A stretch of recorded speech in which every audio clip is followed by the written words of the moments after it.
का नया अभियान कांग्रेस को करेगी कार्यकर्ता मुक्त। हर उम्मीदवार को मिला टारगेट। कांग्रेस कार्यकर्ताओं को लाओ, जीत की उम्मीद जगाओ। मध्य प्रदेश में बीजेपी उपचुनाव जीतने के लिए कांग्रेस की चौतरफा घेराबंदी कर रही है। बीजेपी ने कांग्रेस को कमजोर करने के लिए कार्यकर्ताओं में सेंधमारी करने की मुहिम शुरू कर दी है। उन विधानसभा में कार्यकर्ताओं का पाला बदलने का सिलसिला जारी है। जिस विधानसभा सीटों पर उपचुनाव होने हैं, 22 विधानसभा सीटों पर उपचुनाव के उम्मीदवार लगभग तय हैं। कांग्रेस से बीजेपी में शामिल हुए ये पूर्व विधायक अपने साथ कार्यकर्ताओं की फौज लेकर आ रहे हैं। इन पूर्व विधायकों ने संगठन को भरोसा दिलाया है कि उनके क्षेत्र में कांग्रेस को चुनाव में काम करने वाले जमीनी कार्यकर्ता ढूंढे नहीं मिलेंगे। सारे हमारे पार्टी के जो पदाधिकारी मुख्य लोग हैं, गुना और बमोरी के हमारे कार्यकर्ताओं के 3 फेजेस में हमने रखा है। आज मुख्य लोग आए हैं कोरोना लॉकडाउन की वजह से। सेकंड जो होगा चरण, वो 1 तारीख को महाराज ज्योतिरादित्य सिंधिया जी खुद भोपाल आएंगे और उनके साथ पूर्व विधायक, जिला कांग्रेस अध्यक्ष और सभी जो बड़े नेता हैं वो ज्वाइनिंग देंगे।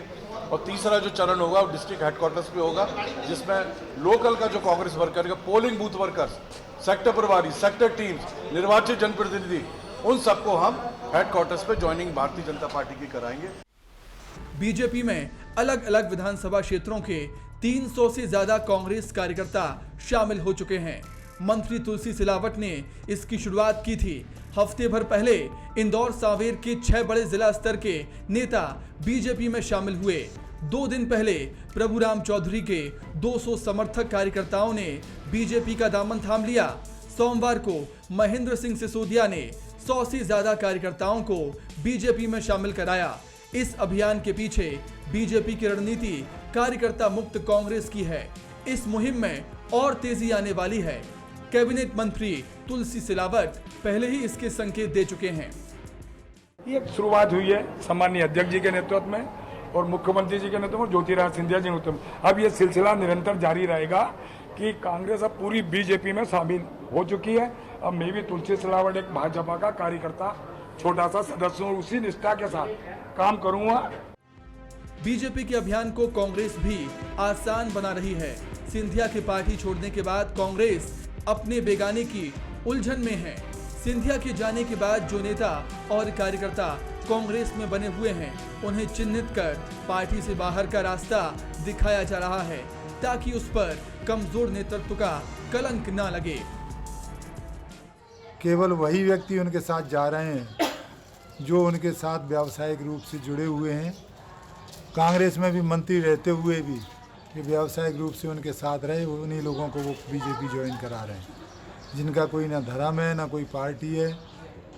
और मैं समझता हूँ कि इससे कांग्रेस पार्टी पर कोई असर पड़ने वाला नहीं है। जैसे जंग में पैदल फ्रंट पर लड़ती है, वैसे ही चुनाव में जमीनी कार्यकर्ताओं की फौज की बड़ी भूमिका होती है। इस लिहाज से उपचुनाव में बीजेपी की तैयारी ज्यादा दिखती है। दूसरी तरफ कांग्रेस तैयारी की बजाय उम्मीदों पर ज्यादा भरोसा कर रही है। उम्मीद सहानुभूति लहर की। अब ये वक्त ही बताएगा कि बीजेपी की रणनीति चलेगी या कांग्रेस का भरोसा कामयाब हो पाएगा।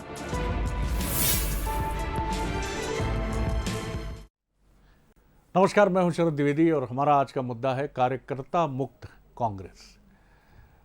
किसी नारे से, किसी स्लोगन से कोई चीज़ पूरी हो जाए ये ज़रूरी बिल्कुल नहीं है। और यही वजह है कि जब बीजेपी ने ये नारा दिया कांग्रेस मुक्त भारत, तो उस समय भी ये सवाल उठा था और बड़ी एग्रेसिव रही बीजेपी, लेकिन कांग्रेस का वजूद कायम है और कांग्रेस मैदान में संघर्ष कर रही है।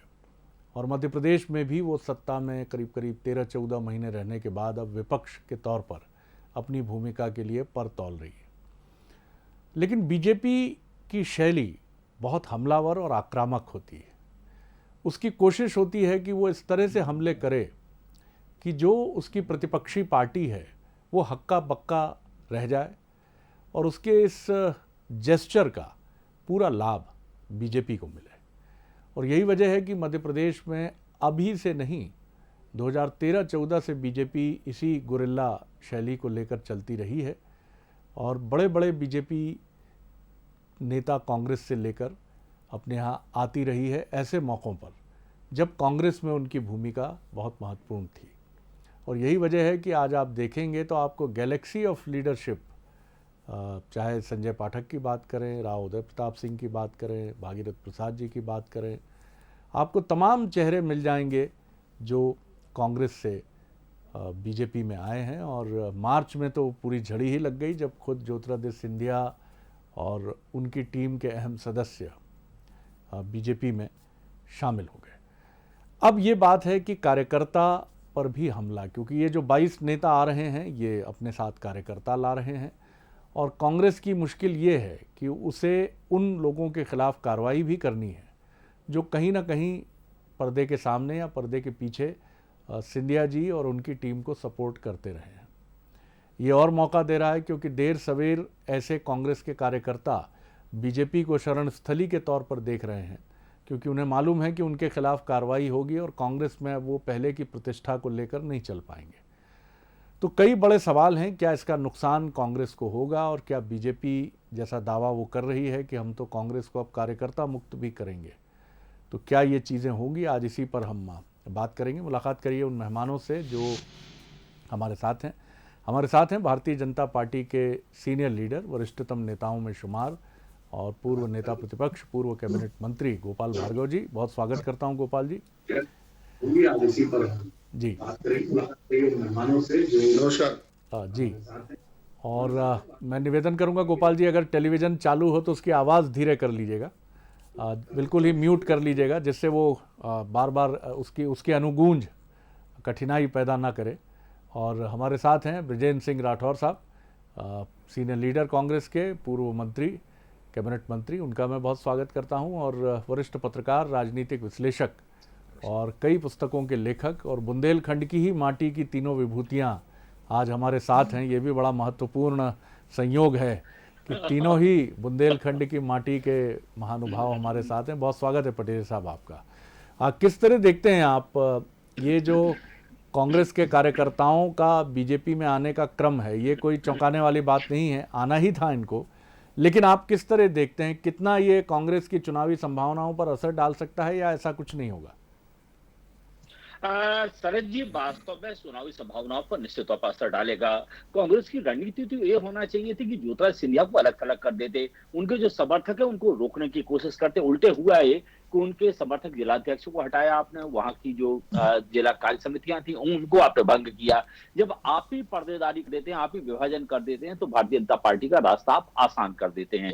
मुझे लगता है कि जो आपके प्रतिद्वंदी हैं उनके गलों में भी हाथ डाल के रखे का एक अच्छी रणनीति ये होती है कि जिससे प्रतिद्वंदिता है उसके एक हाथ में हाथ मिला के रखिए, ताकि उसका हमला दोनों हाथों से ना हो। जिनको आपने बाहर कर दिया, जिनको आपने पद से हटा दिया, वो आपके लिए ज्यादा हमलावर हो जाएंगे। मुझे लगता है ये रणनीतिक चूक मैं कम से कम इसे मानता हूं।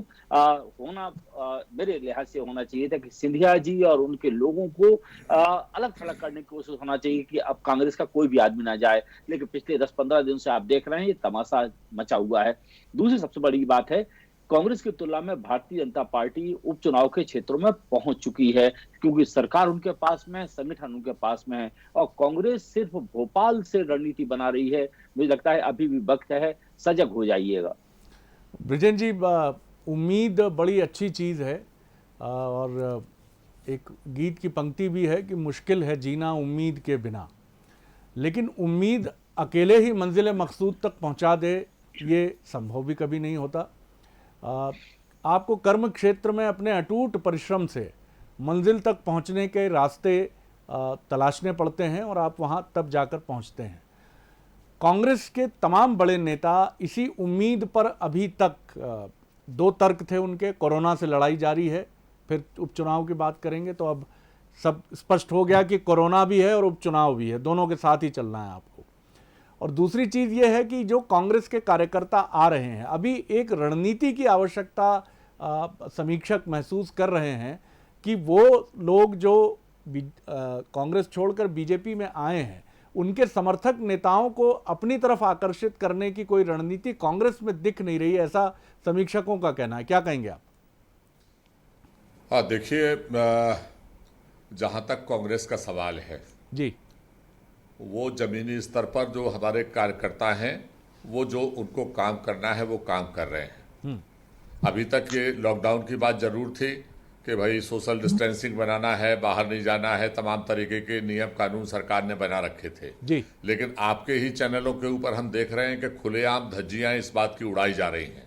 100 लोग, 150 लोग कार्यालयों में बैठ के, आसपास बैठ के, और आपके चैनल के ऊपर, मंच के ऊपर दिख रहे हैं। तो जो सरकार नियम बनाने वाली है, मंदिर को आप बंद करा रहे हो, आप दूसरों को ज्ञान दे रहे हो, लेकिन खुद उन नियमों को तोड़ने का काम कर रहे हो, तो ये आप क्या संदेश देना चाहते हो? नंबर 1, कांग्रेस के ऊपर इसका कोई फर्क पड़ने वाला नहीं है। मैं आपसे अपना ही उदाहरण देना चाहता हूं कि मैं 10 वर्ष निर्दलीय विधायक रहा। कोई नेता हमारे साथ नहीं हुआ करता था, लेकिन जब आम जनमानस तय कर लेता है कि हमें कहां खड़ा होना है, तो फिर सारी परिस्थितियां बदल जाती हैं। और मध्य प्रदेश के लोग और मध्य प्रदेश का कांग्रेस का कार्यकर्ता, नेता नहीं कार्यकर्ता, ये समझ चुका है कि जिस तरीके से लालच में आकर ठगी करके जिनके खिलाफ हमने वोट मांगा, उनके साथ हम जब जुड़ जाते हैं तो उसका वो उनके ऊपर बड़ा प्रभाव है। लोग आज इस बात से चिंतित नहीं है कि रिजल्ट क्या होगा जी, इस बात से चिंतित हैं कि लोकतंत्र का क्या होगा। अगर मध्य प्रदेश में नहीं, देश के लोकतंत्र को बचाना है, तो आज भारतीय जनता पार्टी और कांग्रेस के कार्यकर्ता का ब्रजेन जी, सवाल आपको नहीं है। लगता ये कुछ आम दार्शनिक जनमानस का किस्म भी की ये सवाल अवधारणाएं है हैं कि आप इतने बड़े बड़े प्रश्नों में? आपको क्या लगता है कि दार्शनिक जी मतदाता उलझेगा? हमने देखा मतदाता कल्याणवाद की राजनीति से प्रभावित होता है। खुद आपने कोई दर्शन प्रस्तुत नहीं किया था पिछले चुनाव में, कर्ज माफी का एक बड़ा आकर्षक नारा था आपके पास जी। नहीं, हमने कर्जा माफी भी किया, 22 लाख लोगों का कर्जा माफी भी किया, निराश्रित पेंशन को दुगना भी किया, और एक नहीं ऐसी अनेकों योजनाएं हमने संचालित की जिससे लोग प्रभावित हुए। डेढ़ साल का केवल कार्यकाल मिला, 5 साल के लिए चुना गया था। जिस तरीके से इन लोगों ने धोखा करके और एक तरीके से डकैती डाल के जो है उसको सरकार को गिराने का काम किया, ये लोगों के जेहन में है। जहां तक जाने का सवाल है, मैं आपसे ही पूछता हूं कि इतने बड़े बड़े नेता, इतने बड़े जब मंत्री पद छोड़ के गए हैं, तो केवल 100-200 ही कार्यकर्ता मिले जाने में। कांग्रेस का जो जमीनी कार्यकर्ता है वो कोई साथ में नहीं गया, केवल वही लोग गए हैं जो कहीं ना कहीं लालच से प्रभावित हुए हैं। आम आदमी नहीं गया, इससे कोई फर्क नहीं पड़ता। और मैं आपसे मैं एक लाइन और जोड़ता हूं, हमारे साथी हैं पत्रकार साहब जो है, मैं बड़ा सम्मान करता हूं उनका। उन्होंने कहा, तो मेरा ऐसा मानना है कि खतरा सांप से नहीं होता, खतरा होता है आस्तीन के सांप से। जो अंदर छुपे रहते हैं उनका ज्यादा खतरा होता है, और वो बाहर हो जाएं तो कोई किसी तरीके का डर नहीं होता, क्योंकि सामने वाला हमें दिखाई पड़ता है, हम उसका इलाज उसकी भाषा में उसके तरीके से कर सकते हैं, और वो हम लोग देख रहे हैं। कोई फर्क नहीं पड़ेगा, आप देखिएगा रिजल्ट कांग्रेस के पक्ष में ही आएगा। और जो अभी आप ये बात दार्शनिक नहीं होगी, ये यथार्थ में होगी। गोपाल जी, एक चिंतक राजनेता की छवि आपकी है। मैं यहाँ एक पॉलिटिकल कमेंटेटर के तौर पर भी आपकी टिप्पणी चाहूँगा। राजनीति की वर्तमान स्थिति को देखते हुए कांग्रेस ये जो उम्मीद कर रही है, इस पर तो खैर आप पार्टी की लाइन पर ही बात करेंगे, वो मैं पटेरिया जी से समझने की कोशिश करूँगा, लेकिन फिर भी आप किस तरह देखते हैं? और क्या ये जो, मैं इनको अगर राजनीतिक हथकंडे भी कहूँ, क्योंकि यही हैं ये पॉलिटिकल गिमिक्स हैं कि आप आए तो आपके साथ 100, 200, 300, 500 कार्यकर्ता भी आए, ये पूरा मानस पर असर नहीं डालते हैं मतदाताओं के, लेकिन फिर भी एक प्रक्रिया है जो चलती है। आप किस तरह देखते हैं इस प्रक्रिया, और क्या आप मानते हैं कि बीजेपी की जो ताकत है उसी ताकत के आधार पर ही वो उपचुनाव में अपना खम ठोक कर उतरेगी मैदान में? दोनों बड़े राजनीतिक दल हैं देश के जी। भारतीय जनता पार्टी तो अभी केंद्र में और राज्य में सरकार में है जी। इसके पूर्व में कांग्रेस पार्टी ने केंद्र और राज्य में सरकारों में अपना काम किया है जी। लेकिन एक बहुत ही मूलभूत और एक बेसिक अंतर दोनों पार्टियों के चरित्र में, चाल में और सभी प्रकार के क्रियाकलाप जो है उनमें है। भारतीय जनता पार्टी एक कैडर बेस्ड, एक अनुशासित कार्यकर्ताओं से भरी हुई और अनुशासित कार्यकर्ताओं के आधार पर खड़ी हुई पार्टी है जी। कांग्रेस पार्टी स्वयं में कहती है कि हमारी पार्टी तो एक आंदोलन है, पार्टी नहीं है। मतलब एक प्रकार का मूवमेंट है। मतलब वो बहुत ज्यादा पार्टी को नहीं मानते, वो वेव को मानते। वेव जो रहेगी, हवा जो रहेगी, वही माहौल बनाएगी। ये वेव जो थी, ये सिंधिया जी की वेव थी, जो ग्वालियर चंबल संभाग खास तौर से, जिसमें अधिकांश सीटें कांग्रेस पार्टी ने जीती। ये किसी पार्टी की सीटें नहीं, बल्कि सिंधिया जी के व्यक्तित्व की, उनके कर्तृत्व की, या उनकी पारिवारिक पृष्ठभूमि की, या जो कुछ भी कह ले, उनके पिताजी की या उनकी जो दादी परदादी, उनके जो ये सीटें जो है उनके। और आज भी जब कोई विधायक, कोई मंत्री यदि ये कहता है कि यदि सिंधिया जी कहेंगे कि मैं कुएं में कूद जाऊंगा, यदि उनके कहना हुआ तो, यदि सिंधिया जी कहेंगे तो मैं तुरंत पद त्याग कर दूंगा, सिंधिया जी कुछ भी कहेंगे तो मैं उनकी हर बात को मानूंगा, तो मैं मान के चलता हूं कि ऐसे फॉलोअर व्यक्तिवादी सिर्फ कांग्रेस पार्टी में होते हैं। और जब कांग्रेस पार्टी में ऐसे लोग होते हैं तो मैं मान के ये भी चलता हूं कि उनके जितने भी समर्थक हैं जी, वो पार्टी के कम और व्यक्ति से ज्यादा जुड़े थे। और जब वो जुड़े थे तो भारतीय जनता पार्टी का पूरा कैडर, अब अपने कैंडिडेट जो हमारे 24 लोग चुनाव लड़ेंगे, तो उपचुनाव, तो भारतीय जनता पार्टी के सदस्य के रूप में उपचुनाव लड़ेंगे, तो वो तो पूरा 100% कैडर हमारा साथ में है ही। लेकिन उसके साथ ही हमें एडिशनल जो कैडर मिलेगा, जो वोटर मिलेगा, जो समर्थन मिलेगा, ये हमारी सभी की सभी सीटों पर जीत सुनिश्चित करेगा। गोपाल जी, एक जो नैतिक प्रश्न उठा रहे हैं बार बार कांग्रेस के नेता, हालांकि आप कह सकते हैं कि उसका कोई असर नहीं होगा, आपका ये भी दावा हो सकता है कि बीजेपी का इंतजार पलक पावड़े बिछाकर लोग कर रहे थे, लेकिन क्या आप इस बात को लेकर बीजेपी कुछ चिंतित नहीं है, उसकी कोई रणनीति नहीं है कि एक सरकार को गिराने के तौर पर बीजेपी की भूमिका साफ तौर पर देखी गई है, दलीलें तर्क आपके जो भी हों, क्या आप ये सोचते हैं कि लोगों के मानस पर इसका कोई असर होगा?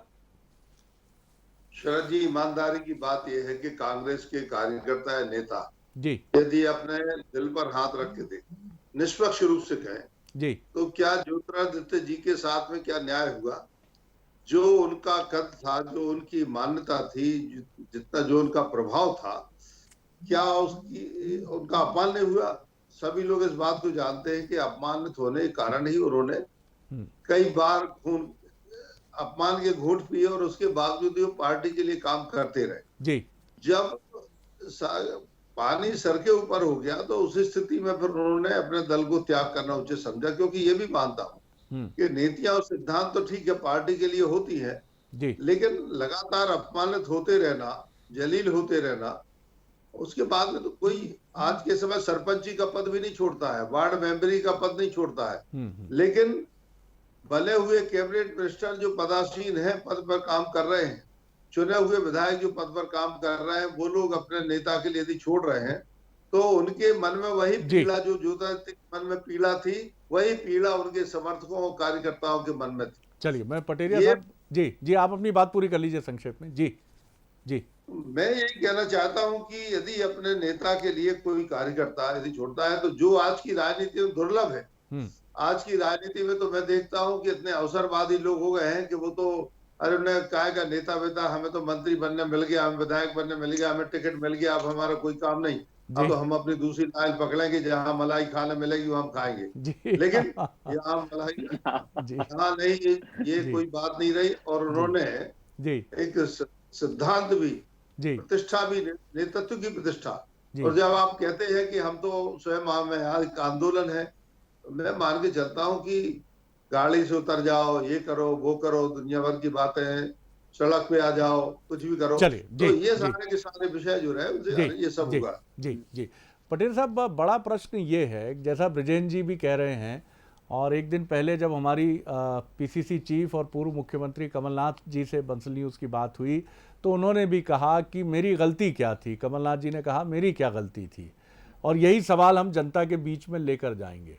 लेकिन इसको एक अपील में कांग्रेस को बदलना होगा। अगर वो उम्मीद कर रही है, जैसा आपको हमको सबको याद है कि 13 दिन की सरकार जब अटल जी की गिरी थी तो उनका वो भावनात्मक भाषण, बीजेपी ने उसको एक बड़े वेपन की तरह यूज़ किया था कि सरकारें आएंगी जाएंगी लेकिन हम नैतिकता से समझौता नहीं करेंगे। और वो एक ऐसा परिवेश बना कि फिर वो बीजेपी जब केंद्र में लौटी तो 6 साल का टर्म उसने पूरा किया और ये बताया कि बीजेपी अपना टर्म केंद्र में ताकत के साथ पूरा करती। क्या आपको कांग्रेस की ऐसी कोई रणनीति दिख रही है कि वो भावनात्मक अपील, ऐसे भाषण, या इसको एक स्ट्रैटेजी के तौर, हालांकि चर्चा चल रही है कि एक बड़े चुनाव प्रबंधन के माहिर व्यक्ति जो हैं वो कांग्रेस लेकर आ रही उपचुनाव के लिए, लेकिन कितनी सच्चाई है, क्या है, अभी कहना कठिन है। जी शरद जी, वास्तव में कांग्रेस का इसका प्रयोग निश्चित तौर पर करना चाहिए, क्योंकि जिस तरह से उनकी सरकार गई है ये मुद्दा खड़ा कर सकते हैं। लेकिन सबसे बड़ी दिक्कत है कि आपका पीपुल कनेक्ट कितना है, आपका कनेक्ट कितना है लोगों के साथ में, आप किस तरह से ड्राइव कर रहे थे। कमलनाथ जी, सॉरी टू से, इनकी जो सरकार थी, कमलनाथ जी से मिलना आम आदमी, आम पत्रकारों को तो ठीक है, विधायकों का, मंत्रियों का मिलना मुश्किल था। तो अगर कनेक्ट होता है तो चीजें असर करती हैं। मुझे लगता है शायद वो कनेक्ट बना लिया हो उन्होंने, शायद वो संवाद बना लिया हो, शायद वो, क्योंकि अगर आपका कनेक्ट है लोगों के साथ में तो ये अपीलें असर करती हैं। लेकिन अगर आपका कनेक्ट है या कम है या उतना नहीं है जितना कि होना चाहिए, तो दिक्कतें पेश आती हैं। लेकिन कांग्रेस को ये प्रयोग जरूर करना चाहिए, अपनी बात जरूर कहना चाहिए। दूसरा, फिर मैं कहूं कि प्रबंधकों के भरोसे सरकारें नहीं बनती हैं, कभी बन जाती हैं तो उसका श्रेय ले लिया जाता है, लेकिन सरकारें बनने का कारण आम जनता होती है, लोग होते हैं। अगर लोगों के मन में ये आ गया 22 सीटों पर कि हमने जिसको 5 साल के लिए चुन के भेजा था और वो 1.5 साल में इस्तीफा क्यों दे दिया, तो भारतीय जनता पार्टी के लिए मुसीबत हो जाएगी। ये दूसरा बड़ी बात है। और कांग्रेस, मुझे लगता है, इस मुद्दे को भुनाने की जरूर कोशिश करेगी, लेकिन इस मुद्दे को आम लोगों तक पहुंचाना कांग्रेस की सबसे बड़ी जरूरत है। संगठन के आधार पर मैं फिर आपसे कहूंगा, कांग्रेस 19 बैठती है भाजपा की तुलना में। लेकिन ये इमोशनल अपील कांग्रेस को पहुंचानी होगी, और इसके लिए बृजेश जी को बुंदेलखंड में, बुंदेली भाषा में भावना के तल को लोगों के उभारना होगा। शायद अजय सिंह जी को विंध्य में जाना होगा, दिग्विजय सिंह जी मध्य भारत में मुहिम संभालें, मालवा में इस तरह और कांग्रेस के नेता निकलें, यानी पूरा कुनबा, पूरा परिवार एक रणनीति तय करे और निकल पड़े अपनी रैंक एंड फाइल के साथ, अपने कार्यकर्ताओं के साथ, और सबके दिमाग में स्पष्ट हो कि क्या बोलना है, और उसके लिए एक सुविचारित रणनीति हो, प्रचार की वैसी ही सामग्री हो। क्योंकि बीजेपी एक ऐसी पार्टी है जो बहुत तेजी से तैयारी करती है, उसका कार्यकर्ता टिड्डी दल की तरह छा जाता है, और कांग्रेस एक ऐसी पार्टी है जो अपनी नेचुरल इंस्टिंक्ट पे चलना पसंद करती है, चेहरे पर चलना पसंद करती है, किसी नेता के, लोगों की भावनाओं पर चलना पसंद करती है। जबकि बीजेपी एक ऐसी पार्टी है जो पीएचडी के अंदाज में आगे बढ़ती है, शोध करती है, सर्वे करती है, देखती है, कमजोरियों को, माइनस को प्लस में बदलने की कोशिश करती है। तो ये दो अलग अलग अंदाज की पार्टियों की लड़ाई है। लेकिन इतना तो ज़रूर है कि अभी कांग्रेस की तैयारी उम्मीद पर ज़्यादा दिखती है और मैदान पर कम दिखती है, और बीजेपी की मैदान पर तैयारी अधिक दिखती है।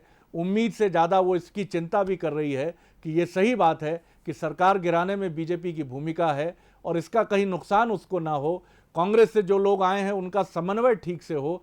तो इस मामले में बीजेपी आगे तो जरूर दिखती है, लेकिन कितनी आगे है ये तो नतीजे बताएंगे। आप तीनों मेहमानों का बहुत बहुत धन्यवाद।